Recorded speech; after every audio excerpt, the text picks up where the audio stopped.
So we had already talked about in a square root equation, you want to get rid of the square root by squaring both sides. And as part of that, often we have to get the square root by itself. We had to isolate that so that when we squared it, it actually went away. So in this question to start off with, we notice that the square root is not by itself. So you would have to move the 5 over to the other side. Now, since you're just, and this happens to us often, you get into a rhythm of, I know how to solve equations, I have steps in my mind, and so I just follow steps. And sometimes we don't think while we're following steps, because we're good at following steps. Okay? First of all, if you would think at this moment, you would realize this is impossible. Because when you square root something, your answer is always positive. Excuse the interruption. All the grade 9 students who have not completed their course selections with the last name beginning with M to Z, please report to B5. All grade 9 students who have not completed their course selections with the last name beginning with M to Z. Thank you. So, you might notice that this is not possible, but if you're like almost every student, you get into a rhythm and you're just solving like normal, so you might miss that little detail. And just be like, okay, I've isolated, now I want to square both sides. And sure enough, my square root goes away, and -3 squared becomes 9. And now we can combine like terms by adding 1 to both sides and divide by 2 and get x equals 5, and we feel great. I solved the question. Okay?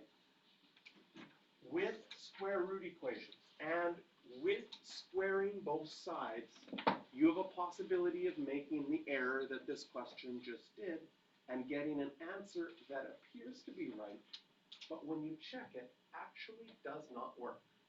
And we can see that here by going back to the left side and the right side of the original equation.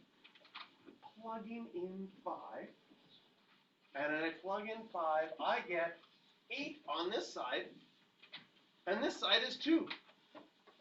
And last I checked, 8 and 2 are not the same number.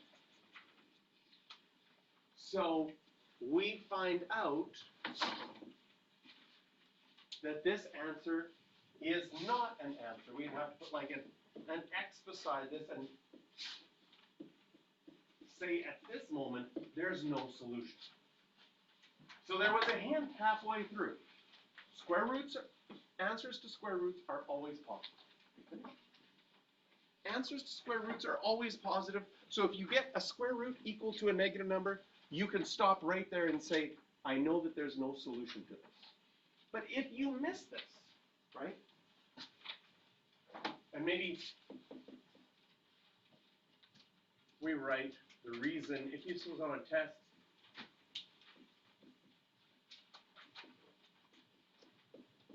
maybe you would write an explanation to show why you know it's not possible. Square roots are always positive.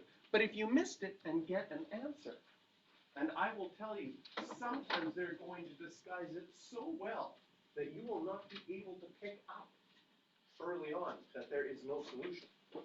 Or that one of your answers or two of your answers or whatever do not work. It is always important that you check a square root equation. Yeah. So let's go to example 3. And we call these answers that appear to be true but actually do not work extraneous roots. It's a very fun English word, extraneous. Maybe you start calling your friends this when they give an opinion or they feel that they're right, but you know that they're wrong, right? But you don't want to offend them. You just say, you know what, I think you're extraneous. And they might not know that you're implying that they appear to be right but are actually wrong. So, to start off with, we have square roots. So I'm going to square both sides. If I square both sides, this side becomes 2x minus 5. and this side becomes x minus 7. It's really nice when you square both sides that your square roots go away completely. So now I have like terms. I'm going to move my x's to the left side, so I'm going to subtract x on both sides. I'm going to add 5 to both sides, and I get x is equal to -2.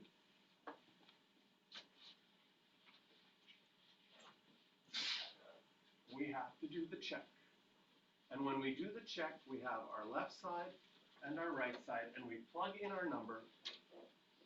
I plug in -2 into my left side, and I plug in -2 into my right side.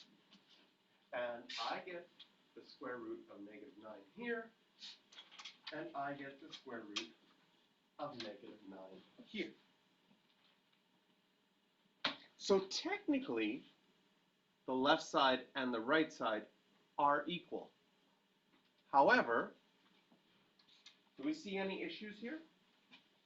You can't have the square root of -9. You can't have the square root of a negative.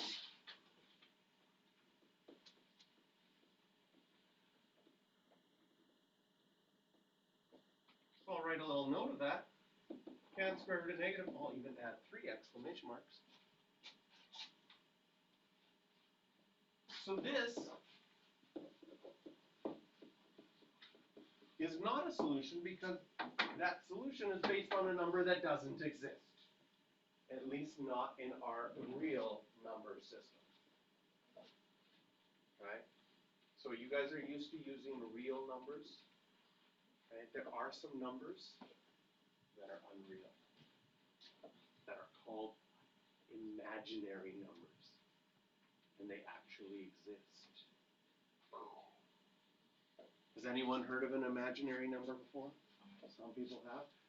We use the letter I to represent an imaginary number.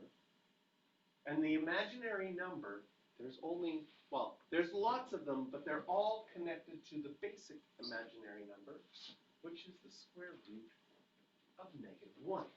Not possible in real numbers, but is possible in imaginary numbers. And in fact, you can even turn imaginary numbers on your calculator if you want to. Oh, now I'm getting off topic, but I'll show you where you can turn them on. Because right now, if I go to my calculator and I do the square root of -9, it will give me an error, a non-real answer. No electric shock, but an error and a non-real answer. If I can turn my calculator on. Oh, here it comes. So, square root of -9, ouch, non-real answer. But I go to my mode, right? I'm in real mode. All a calculation must result in a real number, because you're used to using real numbers. And I pushed another button, which was complicated for the computer at this moment. Right. There we go. Okay.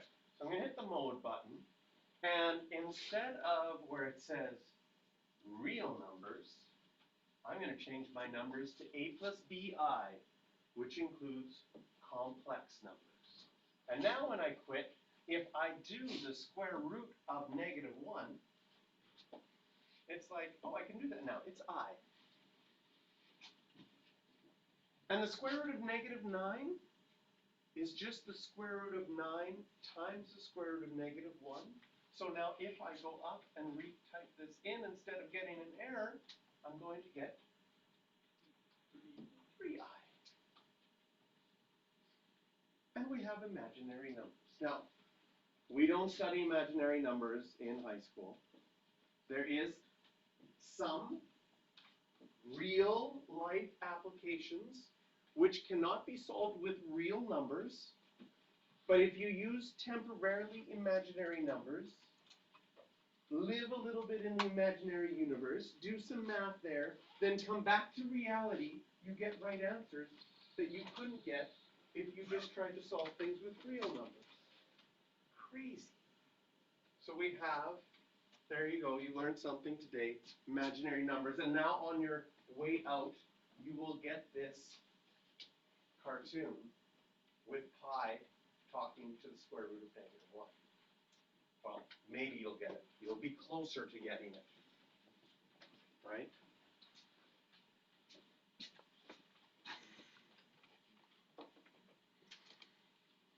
So, questions for practice on this one?